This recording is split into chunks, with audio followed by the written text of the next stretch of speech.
is if I want to see change, I need to be a part of it. We all need to come together. It's not just me being a person of color and making the changes that I want to see. It's getting everybody at this metaphorical table and really assessing whatever the solution that we want. And that's inclusion for all, representation for all. Welcome to the AttractionPros podcast, where we discuss the latest trends and challenges facing the attractions industry today. We chat with some of the top leaders in the field and provide resources that will help develop your career in this great industry. I am Josh Liebman. I am obsessed with the guest experience and helping attractions make that their top priority for success. And I'm Matt Heller. I am passionate about organizational effectiveness, leadership development, and employee engagement. Now sit upright, hold on tight, and get ready for the AttractionPros podcast. Do you want to become a Google Things to Do beta tester? In March, news leaked out that Google would be launching a new program for activities and experiences operators called Google Things to Do. Redeam is a Google Things to Do launch partner with a unique opportunity to bring a few qualified early adopter operators into the beta test. Interested in learning more about joining the Things to Do beta test? Email sales@redeam.com today. That's REDEAM. Hey, Josh, how are you? Hey, I am I'm doing great. Come on, you can do it. You can do it. You can do it. Say, I have a question for you. All right. What was your big break? You know, I think that's a very good question. AttractionPros. Actually, that's the first thing that comes to mind. Okay. I think that doing this podcast has been able to expand visibility for both of us throughout the industry. Mm-hmm. And I think, a big break could mean something different to everyone else, but I think that's the first thing that comes to mind. Well, it's funny because honestly, it's one of the first things that come to mind for me. I was just going to ask because to me, big breaks are about opportunity, right? Mm-hmm. And I think this has given us an opportunity not only to have just about every one of our conversations recorded and put out for public consumption, but to talk to some really interesting people. And like you said, it's expanded, kind of our reach and influence in the industry. But I think what it's done mostly is given us the opportunity to think about other things that we can do, right? Absolutely. And we've said from the beginning, this is not just a podcast. We don't want this AttractionPros thing to be just a podcast. And I think we're making good on that promise as we're going forward. So I absolutely think this has been a big break for us. But do you know why I'm asking? I think I do, but please tell me anyway. Our guest today, Monai Rooney, is the executive director of the Big Break Foundation. And one of their goals is to make sure that everybody can experience a big break. Mm-hmm. And this is such an important foundation, such an important organization that has such a strong mission to eliminate systemic barriers within the location-based experience industry. And I think what's really important about that, you just basically said their mission statement, I think. I paraphrased. Yeah. But the systemic barriers, I think there's a lot of barriers out there that are part of what we do every day, but we're not even recognizing it. And Monai even talks about the fact that, she's not perfect. She's the executive director of an organization that's trying to increase, equity for people and diversity and inclusion. But she recognizes that she's a human being. So she's not perfect. So we have to recognize that everybody running an organization, they're human too. And we're all going to have our unconscious bias, but it's really taking a step back and saying, okay, I've got that unconscious bias, but what do I do about it? Right. I think that's one of the big lessons. And that's what Monai is going to talk about today, and talk about the Big Break Foundation's leadership workshop that really breaks it down very methodically from a strategy standpoint. And one of the phrases that she uses a lot, which I I love this phrase in general. So it was so cool to hear that there's so much low-hanging fruit that can be quick wins that you can identify and solve those as you are striving for even larger goals of making your workplace more inclusive for your employees and making the experience that you provide even more inclusive for your guests as well. Well, I think what's so great about that, those little wins, is that so often we think about this diversity and inclusion topic as a huge undertaking, right? And it's this huge ship that you've got to turn, and it's going to be so overwhelming and so expensive and take so long. But, I think to her point and what you just said, if you take those little things that you can do every single day, ultimately that's going to add up to a better culture and more diversity and inclusion in your organization, which ultimately leads to the people in the audience being able to see themselves in those stories, which ultimately helps everybody. Yeah, everything that Monai talks about today and everything that the Big Break Foundation is doing, frankly, is just making our industry better. And it's amazing to see our industry evolve and go in this direction that she talks about. So I would say let's turn it over to Monai to learn more about the Big Break Foundation. Monai Rooney, thank you so much for joining us today on the Attraction Pros podcast. How you doing? I'm great. Thank you so much for having me. Absolutely. Absolutely. Could you tell us a little bit about yourself and what you do with Big Break Foundation? Of course. So I'm Monai Rooney, and I describe myself as a professional do-gooder. My family has always instilled giving back to others, and so naturally it turned into a career for me. So I had the stint of the beginning of my career at Give Kids the World, a local nonprofit here in Orlando, Florida. And it operates like a resort. And so from there, I just worked from guest services and entertainment with attractions and industry professionals. So it really blossomed into some of the opportunities that I've been able to have. But in regards to Big Break Foundation, basically, after last year, many people saw the need to diversify and really look at their processes and procedures and just how they're doing business as a whole, and making sure that at the end of the day, audiences are represented. And there was a hole for this industry and an essential need for Big Break to be founded. So we were founded. Conversation started happening in August of last year with Chuck Fawcett, president of Animax, and creative director Patrick Kling. He's worked with iTech and Nickelodeon and SeaWorld. And from there blossomed our well-represented advisory board, our executive council. And then shortly through those conversations, a couple months in, they reached out to me in September asking me to lead the charge as executive director, between my experience at Give Kids the World and my nonprofit background, but then just my infinity for this industry and loving everything about it, from personally and professionally. It was an opportunity of a lifetime and essentially my big break to be able to lead this foundation. Monai, can you share a little bit more about the conversations that you said started last August? What did those conversations look like, and what were the sparks for those conversations? So after the murder of George Floyd, I think everybody really took a seat, and because of the pandemic, had the opportunity to be able to really look and reflect on their part within their own journey, their community, their professional community, to do better, right? And so in the beginning, it was, well, how do we do better? And why are we doing this? Why don't we do this bigger?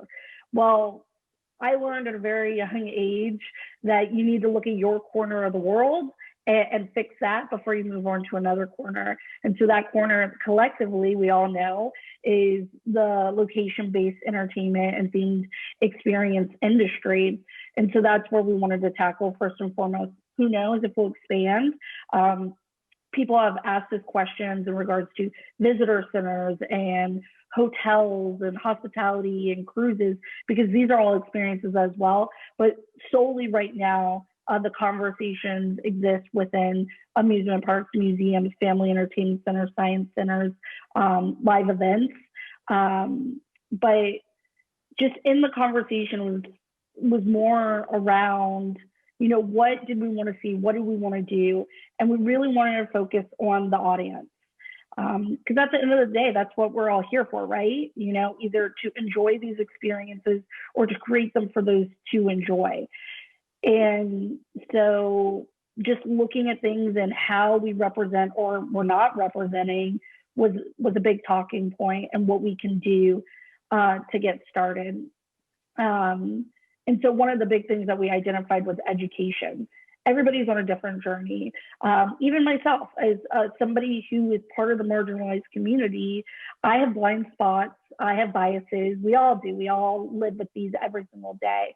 And it's part of my responsibility, my personal journey, to make sure that I understand them, I know them, and that I'm constantly combating and questioning my decisions and bouncing those off of other people and having conversations about them.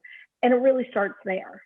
And just talking in the preliminary stages of Big Break Foundation, so many people didn't know where to start, how to do the work. They said, yes, there's a need, but what do I do next? And that really depends on your company and how progressive or open-minded or the policies and procedures in place, how big and how small. And then once again, your knowledge and pushing the boundaries forward and making the change, essentially. So those are all the conversations and kind of like, what's the low-hanging fruit in this industry? How can we make the most change? And I've been so fortunate just in my short time to be able to have those conversations with Cynthia Sharp and Free Fortune Dam, and then Chris Jackson, and we're getting other people in the mix as well, and just say, what do you need? And people needed a starting point. And so that's where it was confirmed that Big Break needed to exist, and to educate those first and foremost on what marginalized communities need and the barriers that exist. And they're in all different places, some that we wouldn't even think of. One big example of that is hiring. This industry is so connected, and it's connected in a great way. Don't get me wrong. I love being able to talk to somebody who then refers me to 5 other people to help push initiatives forward. But one problem with that is, from an employment standpoint, is that you're only looking at certain people. Oh, I have a friend who'd be perfect for the job. Well, what about the other hundreds who are highly qualified, who now don't have an opportunity for this position? And so just little things like that and little tweaks, it doesn't even cost any money. It's just a different way of thinking.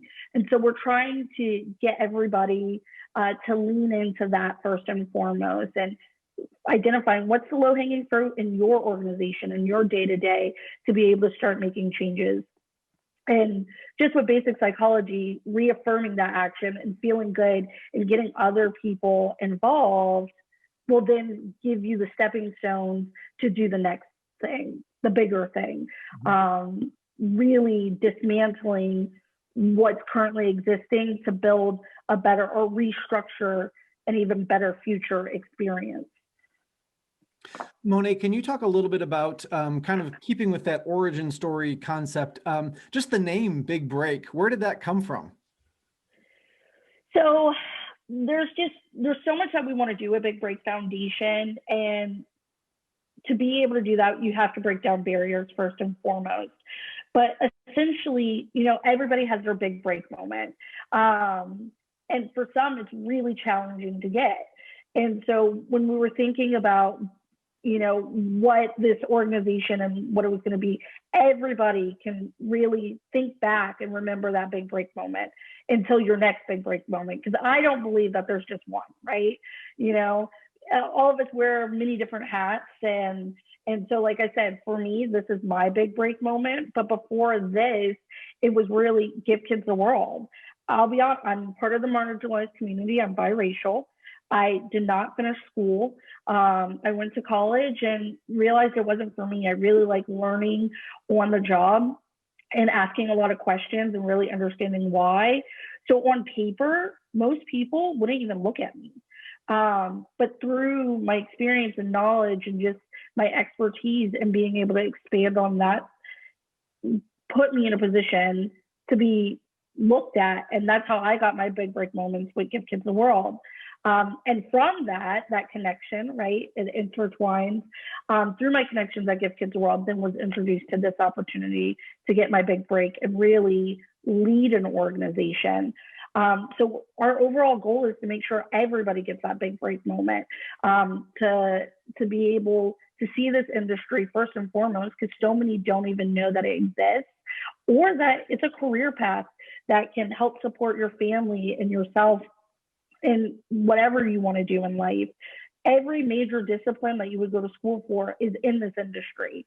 And so many people just don't know it. Or there's that stigma of, oh, it's the fun job, right? You know, this is what you do before you get your real job. No, this is a career. So we want people to get their big break and location-based experience. Can we go even a little bit deeper into that phrase, big break or big break moment? And I would love to know how you define that and what really qualifies as the big break moment for someone, or a big break moment for someone, as you said that you could have multiple. So I can just go off my story. There's a big break moment is different for each individual person, just like the story is different. For me, just some of my experiences, I was told to be a certain way or do a certain thing, and always having to fit a mold. For me, being my big break moment is looking at me as a human being and my experience, and giving me the opportunity to succeed, shine, to use all my knowledge, my personal and professional knowledge and experience, and put it to work. And even put it to the test. I'm not saying that I know everything. I get challenged every single day, and that's what makes this role so exciting. But that's why this moment and my big break moment is so important to me, because for the first time, I can truly, authentically say that I can be me, Monai, 100%, and not have any fear of any kind of repercussions, or and then fully having a voice and a seat at the table. And that is so empowering for me, and it drives me every single day so others can get their big break moment as well. That's really cool. It almost sounds like that big break moment is as much about your mindset as it is about a specific moment, right? Because you talked about all those experiences that led up to an opportunity, and now you're trying to make the most of that opportunity. But again, that comes from your mindset and saying, I'm going to do the best I can because this opportunity was put in front of me, and now I have to make good on it, if you will. Right. That's kind of what it sounds like to me. But I'm also curious, because one of the things that you've talked a lot about, and we talked about when we had an initial phone conversation, was your 2-month journey across the country. I'm imagining that there were some either big break moments or at least some moments of truth during that process that has helped prepare you and led you to where you are now too. No, absolutely, Matt. So I was 12 years old, and my family decided, I lived in San Jose, California, and they kind of sprung the news, hey, we're moving to Orlando. And in that moment, I was devastated. And I remember my mom saying, she was like, but we're going on a 2-month road trip. And road trips for my family were unusual. Every year we did the annual road trip to Disney. My parents were huge Vegas fanatics, so always going to Vegas as well. And then just random trips to Canada and up and down the West Coast and national parks. But whoa, 2 months. Literally, we went as north of Canada as south of Mexico. I went to over 30 states, every Six Flags in the nation, and then pretty much every predominant zoo, aquarium, family entertainment center, national park experience that you can think of that you would want to go on. I had the opportunity to do, and amusements weren't unknown to me at this point. We always had like weekend trips to Great America or to Marine World, and then that turned into Six Flags. But just this one, it was unbeatable. And I'll be honest, I was a 12-year-old kid and a bit of a brat. And I was just like, oh, one more zoo, aquarium, and theme park. Like, come on, like, can I just play in the pool at the hotel now? It's like, no, like, you're going to look back on these moments and really remember them. And that was my starting point. And I didn't even know it then, right? At that point, I just thought it was just a collection of experiences, my crazy family, you know, who does this, right? But it really shaped the person that I am today. When we got to Orlando, once again, you know, same thing, just immersing myself in the different experiences. And that's how I got introduced to Give Kids the World, just because they're so connected with the theme parks. And from there, just really, you know, constantly, even as an adult, trying to find the next experience that I can be a part of, going to the Dolly Museum and the Ringling Brothers Museum here locally, and then just everything that's happening on a monthly, weekly basis here in Orlando. That is so cool. And a very roundabout way to get from San Jose to Orlando. quite a detour. The amount of states you went to, and hitting Canada and Mexico all in the same trip. I once went on like an 8-day road trip with my friends and thought that it was so epic, but that just, I mean, completely blows it out of the water. 2 months to do that is so cool. The question that I have is, the mission that you are on right now and breaking the systemic barriers, going back to you at 12 years old and purely as a consumer of the product, and whether it was on this road trip or any other types of experiences that you had, were you, I guess, taking notes along the way of these issues? How much of an awareness was there at that point so early in your life that you are now focusing on very heavily today? So it's been, the issues within my community and my story have been relevant from day one. I'm biracial, so being a product of an interracial relationship, and even in a progressive state like California, I was the only person, my brother and I were the only children of color in our school. My hair is always a talking point. And then just people asking me, you know, where are you from? And that's okay to ask, but there's, for being a person of color, there's a certain tone where it's a probing question, and it's no longer has this like, I want to learn more about you. It's almost like, I want to understand who you are so that I could potentially judge you off of it. Like, where are you from? To understand the ins and outs. So I had that a lot growing up, and I'm very thankful that my parents, you know, always led with love. And one of the reasons why I think my family really made sure that community was a big part of our life, because naturally these are some of the best people in the world coming together for a greater good, right? And so I will say I didn't see many people like me in the lines, in storytelling. I will never forget the moment when they announced Princess and the Frog. And at this point, I was an adult. And even just that moment of representation, I think back quite frequently, like what that could have had on the influence that could have had on my life had I been a child when that happened. So just knowing that as an adult, you know, I always wonder, and I can't go back, but what I can do is make sure that I share my story of not really seeing myself until I was an adult. And that's crazy. That's maddening in my opinion, and something so easy that we can do to change that, and for Big Break to be a part of that. Yeah. Monai, forgive me if this gets too personal, but not seeing those images of people like yourself when you were younger, did that have an impact on how you behaved as an adult, or how you developed as a person? I mean, looking back, do you think that had an impact? I think it did in certain situations, especially like once I got into the professional world. There's always this, I always had this sense of coding, of trying to fit into my surroundings. So never truly being 100% me.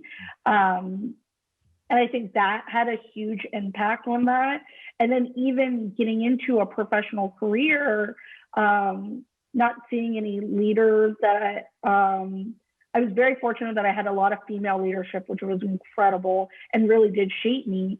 But I think back to that yes, I was very fortunate to have that, but I didn't have anybody, a person of color to even talk to. I got talked to about my hair, like, oh, can you do something about it? And I'm like, well, no, this is my hair. So please tell me what you would like me to do. Or just even the way that I speak. You know, I'm a little more casual with my family and friends. And in this conversation, I am as well, but always being very mindful of the words that I'm choosing and the steps that I'm taking. Or if I didn't agree with something or if something made me emotional or angry, I had to suppress that to a certain extent, or even remove myself from the situation and give myself time to evaluate and really articulate logically so that I didn't get casted as, you know, this crazy Black woman who's upset. And that takes away time and productivity. Like, and then also I'm thinking on this instead of doing the things that I need to do, whatever that is, the task or meeting with people, or even assessing when I meet with new people, doing a deep dive, trying to make sure like I fit in, and instead of the other way around, meeting together and, you know, forming that relationship. So I think a lot of not being able to see myself early on played a part in me, in the way that I acted coming into the professional world as an adult. I appreciate you sharing that, because I'm not sure, and even me as a white male, I don't know that I would understand that as well unless you told your story. So I appreciate you sharing that. Absolutely. No, and I think it's so important. I know there's two sides to the coin, and everybody has they're comfortable with different parts of their story, or what they're willing to do. But for me, the way that I look at it is, if I want to see change, I need to be a part of it. We all need to come together. It's not just me being a person of color and making the changes that I want to see. It's getting everybody at this metaphorical table and really assessing whatever the solution that we want. And that's inclusion for all, representation for all, whether that's a person of color, low socioeconomic. That a lot of people don't think that's a part of marginalized communities, but it does. Because you may not be able to afford to go to college doesn't mean that you should not be afforded the same opportunities as others. You know, there's so many careers now that you could do an apprenticeship, you could do internships and learn, or even master classes or online classes, or people are just naturally talented. I mean, especially in this industry, you know, I know graphic designers who don't have formal training and are absolutely incredible. So really looking outside of the box. Do you need that degree? Simple things like that. The LGBTQ plus community, and making sure that, you know, their policies are matching the same as heterosexual couples. Parenting looks completely different now than what it did 5 years ago, 10 years ago, and 20 years ago. And making sure policies and procedures protect those individuals and their children. So there's just so many different ways that we could come at it, but it's important that we're all at the table together, right? It's not just the two of you fixing a problem, and it's not just me advocating and telling my story. It's the combination of everything. Absolutely. Thank you for sharing that. I'm wondering if we can talk a little bit about your mission statement for the Big Break Foundation, and that is, we will shatter systemic barriers within the location-based experience industry to become the most equitable and just environment on the planet. I love how clear and succinct that is. Like, there's no room for ambiguity in there whatsoever. It's so direct. I'm wondering if we can unpack that a little bit and talk about kind of how, you know, how do you expand that mission statement, and, you know, what are some of the inputs that go into driving that for you? Whoa. So first off, thank you for saying that, because our mission statement and vision have had so many different drafts, as you can imagine. And one of the inputs that I had was, it needs to be short and sweet. Like, people need to know immediately. So let's break that down. So first off, our mission: shattering systemic barriers within the location-based experience industry. Important, like I said before, focusing on one corner of the world, and that's this industry. But barriers can exist everywhere. And so one of the approaches that we want first is to take your personal journey, wherever that is. We have a toolkit and we have resources on our website so people can start doing work on the individual level. But one of the things that was really important when we were thinking about Big Break Foundation, how we were going to be different from any other foundation or organization, and that's really looking at our resources, our internal resources. And so I go back to our founders. They're both cis white males, and people question, why are they at the top of your website? Doesn't that kind of interact or negate your whole mission? No, because Patrick and Chuck are the ones that have the connections. They have the resources and the bandwidth within this industry to be able to open doors and create opportunities and change from a macro level and work its way down to the hourly level. And that's important, because at the end of the day, all decisions are made at the top. We can make suggestions. There's groups, committees, one-on-ones, depending on how a company is formed. But in the end, when it comes down to the strategic planning and your executive leadership or your C-suite leadership, they're the ones making the decision. So early on, we said that's what we needed to do. That's where we needed to start, which isn't your typical business or nonprofit model. Typically, we would work from a micro approach. And doing that will help not only change the people who are really shaping the industry, but also helping to remove those policies and procedures that are keeping people out. So that's first and foremost. And that breaking down those barriers. Our second phase, per se, would be to assist and amplify. There are individuals, whether people want to believe it or not, or they don't see it, that's okay, but we will shed light. There are individuals who have not benefited from this industry and been held back because of the specific barriers that may be in place within an organization. So we want to find those people and help them and give them resources and tools to get to the place that they want to be for their big break moment. And then lastly, to ensure that this industry remains diverse and becomes even more diverse, and really show the world that this industry is a career path, we need to do serious outreach. And that's not just with your themed entertainment schools, going to historically Black colleges and Latinx schools to make sure that people know that this industry exists.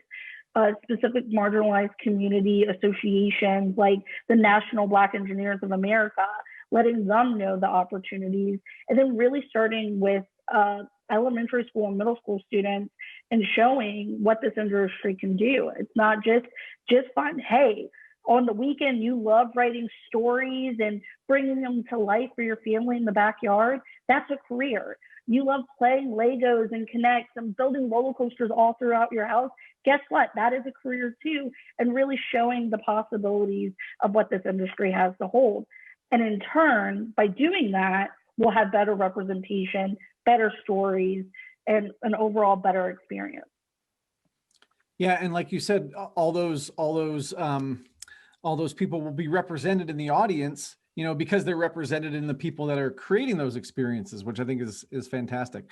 And you mentioned, kind of starting at the C-suite, starting at the top of the organizations. And I'm wondering if that's where the leadership workshop came from, because that's something that we saw on your website, the Big Break Foundation Leadership Workshop. Is that intended for those folks to kind of raise their awareness and figure out what their first steps are? Absolutely. So one of the things is, like, empathetic leadership is starting to become used more and more, and emotional intelligence and really understanding that. And I can see it in some parts of this industry, but it's not fluid. So just to assume that as a leader, you want to do the right thing, that's a false assumption. Yeah, we hope that you want to do the right thing. And there are a lot of leaders who do and who have come to us and said, we need your help. But then there's also the other side where, you know, they've led successful businesses and don't really see a need to change because nobody's said anything yet.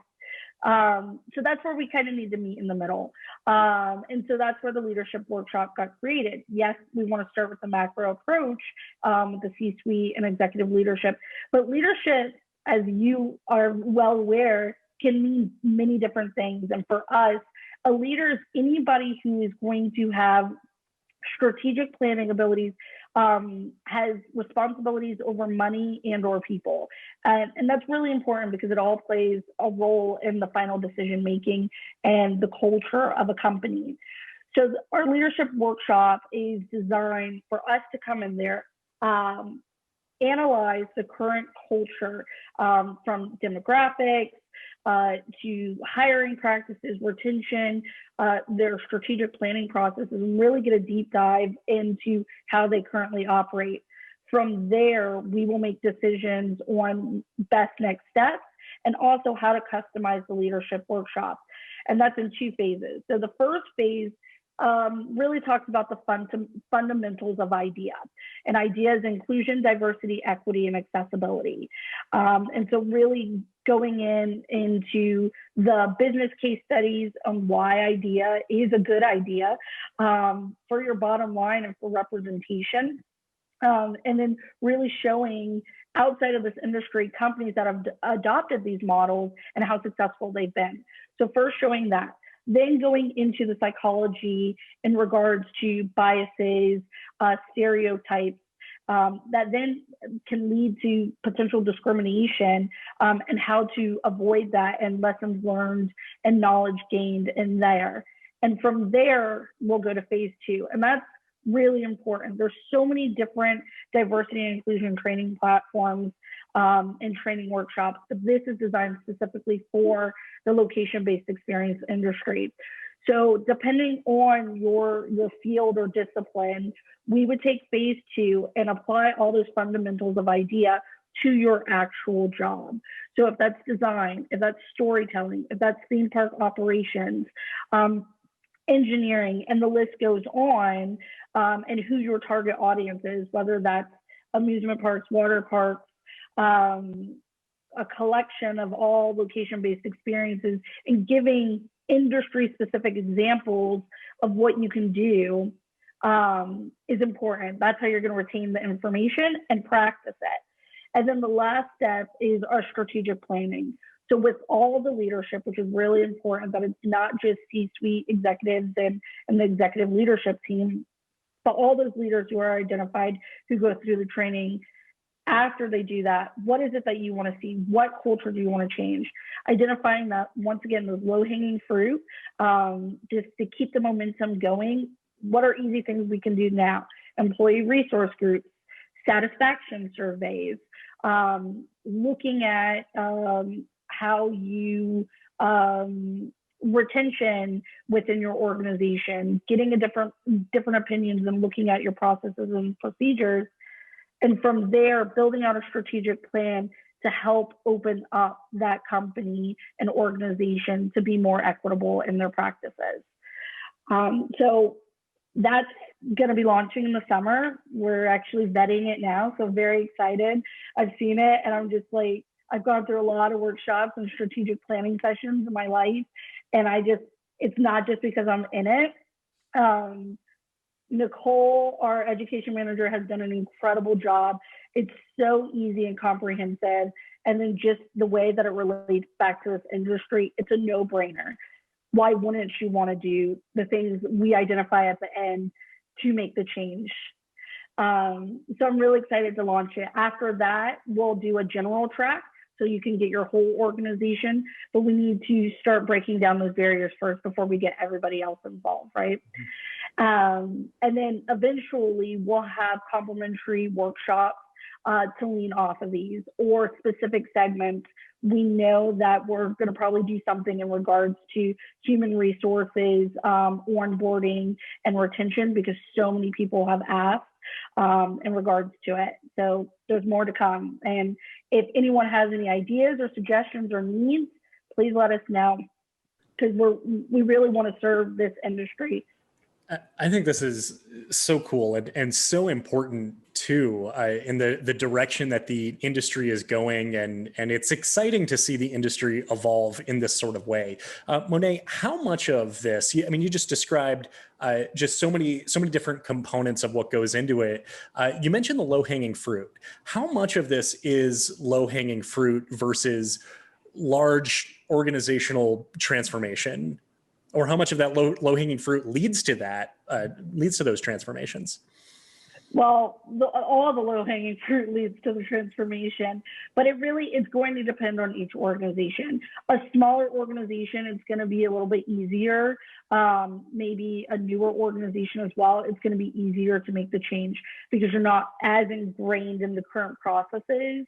Something a little bit bigger that has more checks and balances or layers within their organization may take more time. And that's why it's so important that we identify within their organization those low-hanging fruit, so that you continue. We don't want this to be a big endeavor and that you don't even want to start on, right? And I think so many people feel that way when it comes to the question of equity and what that looks like. It's just like, whoa, it's so much. Where do I even begin? And that's why it's good having us come in as the third party and understanding your needs and really assessing, well, this may be a need, yes, but we see this, and this that you can do pretty quickly and with little or no money and have this kind of result. So it's imperative, not just from a morale, but also from just the basic human psychology to continue on your journey. I really do advise everyone not to wait for a business or a company and their diversity and inclusion initiatives. Everybody can do their part, and I want to refer you back to our website, bigbreakfoundation.org. There are two ways that you can get information. First off, we have a toolkit that we really cater towards this industry. We pulled a lot of business case studies from outside industries that can align, where people can understand the importance of making the change and how to do that on an individual. And then there are some tools that are already starting to come about. Cynthia Sharp has a wonderful state presentation in regards to biases. And so that's on there. And then other initiatives, Creative Quest Foundation, who we are partnering with, who works with marginalized communities within this industry as well.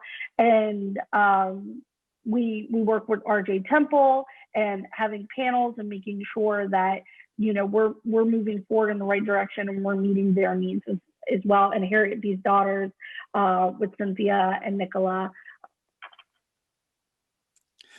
Yeah, Monai, what fascinates me is when you talk about this workshop and all the things that you're doing. Of course, it does get to the systemic reason of why it's the root cause, right? We've got to get to the root cause. But I'm curious, and I know every business is different, but let's talk about time frame, right? Because these things have been going on for a long time, right? The way we have been treating people unfairly and inequitably, if that's a word. So in your mind, if you were going to go into maybe a mid-size organization, what's your thought about how long would it take for them to, you know, maybe change their culture or look at things differently, so that, you know, we're at point A right now in 2021. Is it 2022, 2023? Is it 4 months? Like, what are we looking at for a time frame, do you think? I mean, I hate to go back to it, but it really just does depend on the company. I mean, you need to put the time and energy into it. It's not just an overnight fix. Just like you said, you got to get to the root of the issue. And with that takes time. You have to unlearn, and it's a practice. Every single day, you're going to have to work towards it. Not every story or every person is going to represent a full that culture or demographic. So you may get needs that are identified throughout your journey that you need to add to your plan, that you need to modify your plan. So I will say at minimum, you should put a commitment of a year to start, you know, that is to get you in a good place to set up your strategic plan, to rewrite any bylaws, redo boards, restructure yourself so that you can even operate on an equitable level. So it is going to take time, but I don't want people to think, oh, it's going to take time, it's going to take money, and not want to do the work, right? Because we tend to do that. They're like, well, I want the smallest amount and the shortest time frame. How do we get that? It's not realistic. This is going to be an ongoing thing, just like you would do for your business strategies. You're not going to continue to do the same strategy over and over again, or the same marketing initiatives over and over again. You're going to be modifying, tweaking them, expanding on them, looking, evaluating who's not included, who's not there. How do we get bigger markets, more gain, right? It's the same thing with diversity and inclusion. Who's othered in this situation? How can we expand this experience? What policies and procedures or what language are we using that may be keeping people out or not wanting people to come to the table? So it's continuous, but you got to do the work. Yeah. You got it. What are some of the measures of success then? And how do you know when you're there? That's a great point. I mean, for me, it's looking around and seeing. I think that's one easy way of telling, you know, wait a minute, everybody looks like me at the table. And until that starts looking different, when different ideas are being brought to the table and really shifting, I don't think you'll start to see that. But in regards to like gauging, you know, doing the work, how are you doing it? Slowly but surely, you will see it, just from the innovation of ideas that will come from just looking at things differently, or bringing in new people to the conversation. Instantly, it's going to change. One of the biggest things and one of the best resources are employee resource groups. Not only does it have, it's a low-hanging fruit, it's really easy to put together, and it gives your employees, the people who are spending more time at your business and driving the success than they are with their families, a say in a way that may not have existed before.